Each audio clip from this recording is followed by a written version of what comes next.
Bien, como les dije, Miguel Ángel Pichetto. ¿Qué tal, Joaquín? ¿Cómo le va? Noches. ¿Cómo está usted? Para mí siempre va a ser senador, porque fue tanto tiempo senador. Bueno, sí. Ahora es auditor general de la Nación Bueno. en representación de la oposición. Sí, digamos que fue un momento realmente importante de mi vida, hay muchos años, así que lo recuerdo gratamente, el paso por el Congreso. Pichetto, ¿por qué? Les voy a hacer una pregunta general, que usted que ha vivido tanto el país y desde lugares muy importantes, ¿por qué está tan mal la Argentina? Para mí hay un tema central, indudablemente que hay efectos económicos que se están desarrollando, que usted lo va a hablar con un especialista que sabe más que yo de eso, pero para mí el tema del liderazgo, la teoría del liderazgo, la construcción, digamos, de la credibilidad, de la confianza, está hackeada en la Argentina. Usted lo ha definido muy bien en la exposición previa. El liderazgo presidencial en la Argentina es muy importante porque tiende a un hiperpresidencialismo en la Argentina. Así es. El intento de la constituyente del 94 de tratar de atenuarlo, Joaquín, creando la figura del jefe de gabinete, se hizo a la Argentina. ¿Qué quiero decir con esto? Que el jefe de gabinete no es un hombre que está sometido a la decisión del Parlamento, no pasa como pasa en Italia. A ver si usted coincide. A ver. Todos los jefes de gabinetes, desde el primero que fue, creo que Bauzá con Menem, hasta ahora... Fueron importantes. No, digo, pero fueron personas de la confianza del presidente, no del Parlamento. Lo que pasa es que la institución que Alfonsín imaginó y el radicalismo apoyaba, no se consolida en la constituyente. Sale una figura híbrida que no está sometida a la voluntad del Parlamento ni a las mayorías parlamentarias si se modifican en una elección de medio tiempo, ni tampoco a una moción de censura o pérdida de mayoría. Fíjese lo que pasa en el sistema político parlamentario italiano o en el inglés. O en el francés. También el francés, pero a Melechón, por ejemplo, no le alcanzó el triunfo electoral de medio tiempo parlamentario. Macron ganó la presidencial, pero le fue más o menos en la parlamentaria. Sin embargo, no modifica y no es un jefe de gabinete de otro partido, que en algunos casos se ha dado en Francia. En Italia, Mario Draghi, un hombre economista, un mucho prestigio, muchísimo prestigio. Mucho prestigio. Sin embargo, la retirada de 5 estrellas y algunos otros sectores minoritarios de la derecha italiana lo deja sin apoyo y sin mayoría. Y al borde de la renuncia. Y no, ya renunció y ya renunció y están buscando. Elecciones. Hay que ver, por supuesto, ahí no hay posibilidad de continuar porque no lograban tener mayoría para poner un reemplazante. Este sistema no se constituyó en la Argentina, por lo tanto la crisis no se resuelve con un cambio de gabinete. De un jefe de gabinete, por más buena voluntad que tenga, por más plan que pueda tener, digamos, siempre el tema central va a ser el liderazgo del presidente. Un liderazgo que desde el origen tiene ciertas afectaciones, digamos, liderazgo de origen debilitado por la forma de elegirlo, liderazgo de ejercicio con las dificultades en el desarrollo de la economía y de la pandemia. Y por el estilo de la vicepresidenta también, ¿no? Bueno, lo que quiero decir es que el presidente tuvo también oportunidades de constituir un espacio más fuerte de poder en términos de la discusión interna. No lo logró. Hay un liderazgo muy fuerte allí, que es el de la vicepresidenta. Este es el dato que tiene la Argentina, en donde esta cuestión no se resuelve y lo que se genera es incertidumbre e indefiniciones en el corto y en el mediano plazo de cómo sigue esta historia. Esto me parece que es muy, muy complejo para los que tienen que tomar decisiones. Déjeme que le haga una pregunta. ¿Quién es el responsable principal de esta crisis actual? ¿Alberto Fernández o Cristina Kirchner? Bueno, creo que hay que bucear también en la estructuración del pensamiento y en cómo se construye el pensamiento en la toma de decisión también de los argentinos. Algunos creían o esperaban de que la vicepresidenta, con su voluntad indeclinable, su actitud de liderazgo que siempre tuvo esa posición, ella iba a quedarse en un segundo plano, en el origen de esta construcción política. Algunos lo creyeron. Algunos medios también lo creyeron. Venía Alberto moderado, ella iba a estar en un plano secundario. Error, Joaquín, error. Ganó por esa opinión mayoritaria.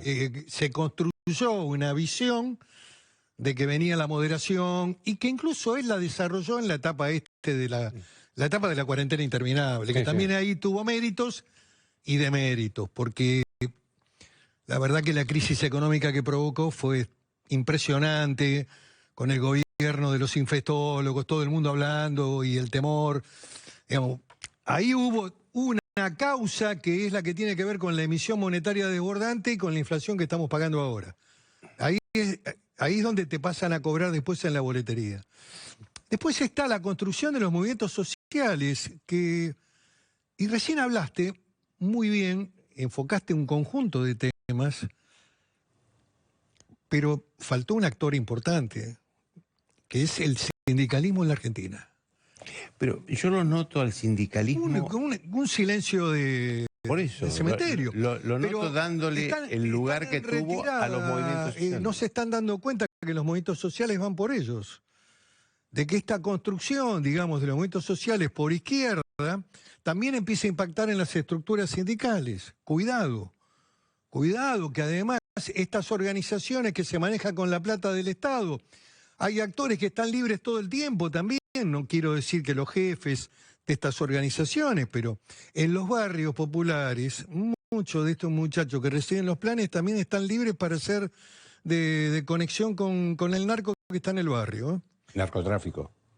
Y en el fondo son, casi diría que hay sectores o hay individuos que son funcionales.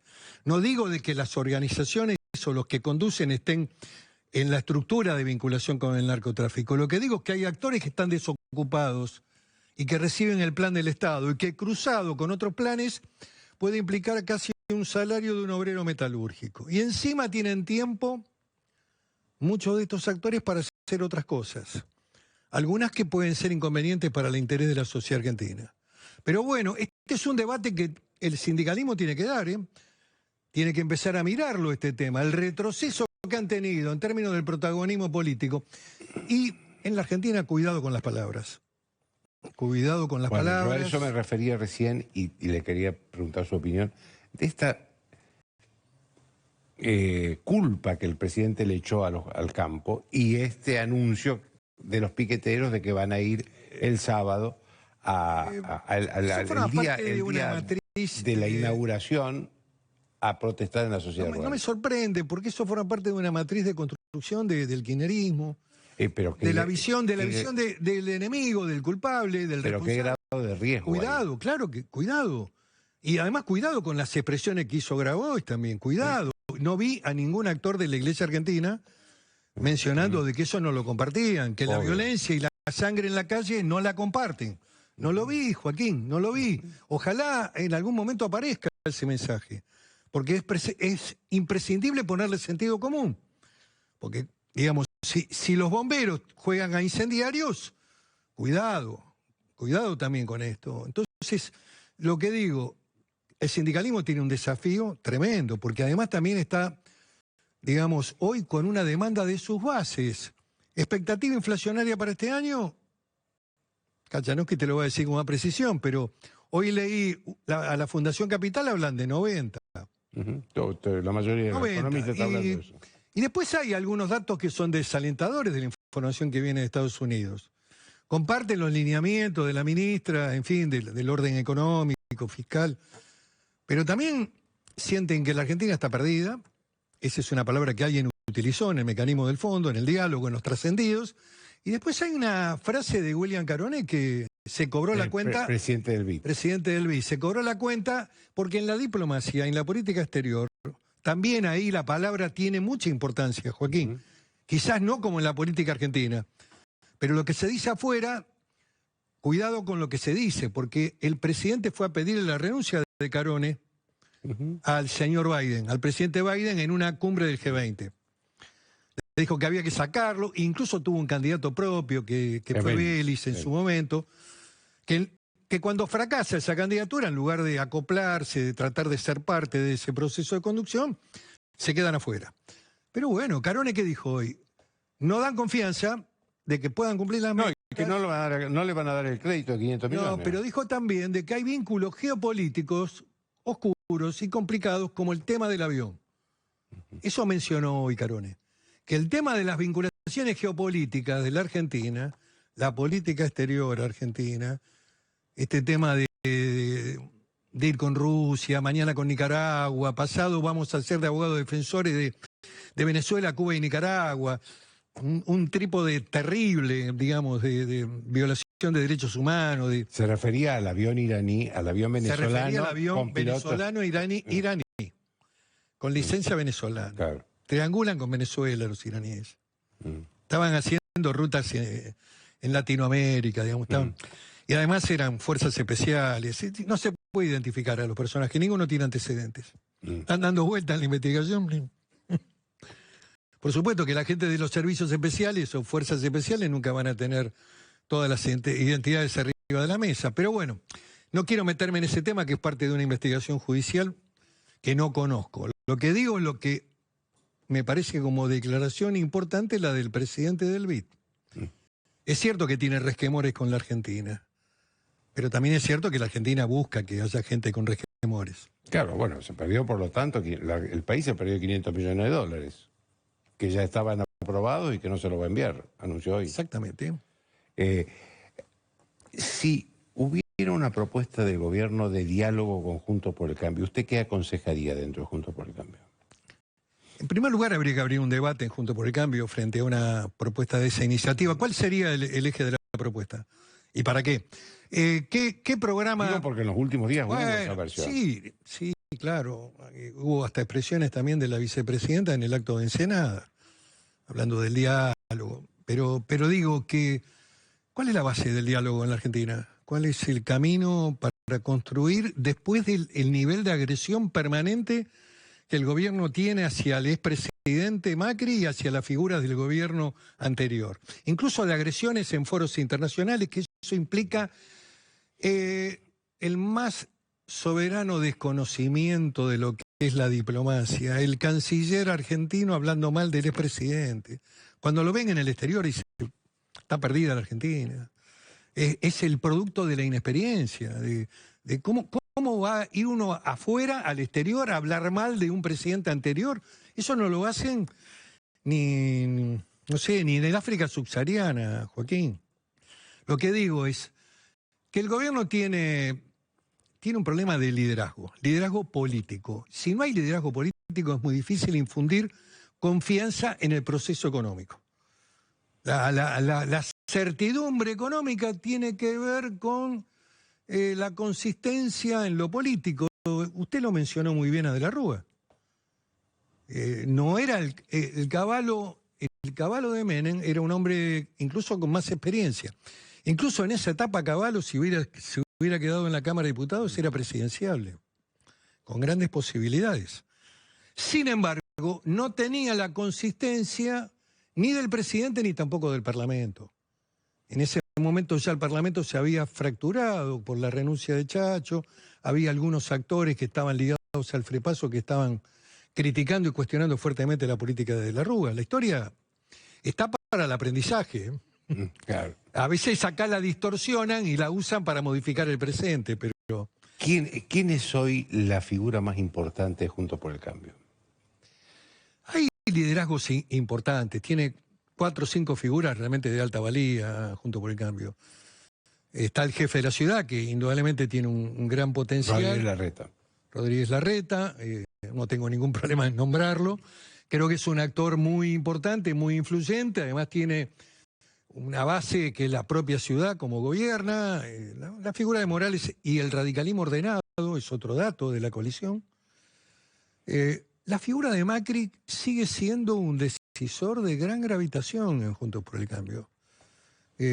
No sé qué va a hacer Macri, eso va a tener que resolverlo él, pero indudablemente que puede contribuir a definir un liderazgo, o puede ser también uno de los hombres que también se posicione frente a un espacio de primarias abiertas. Lo que pasa es que por supuesto que no quiero dejar de nombrar a Patricia Bullrich, con la que tengo también vínculos, miradas, visiones bastante cercanas.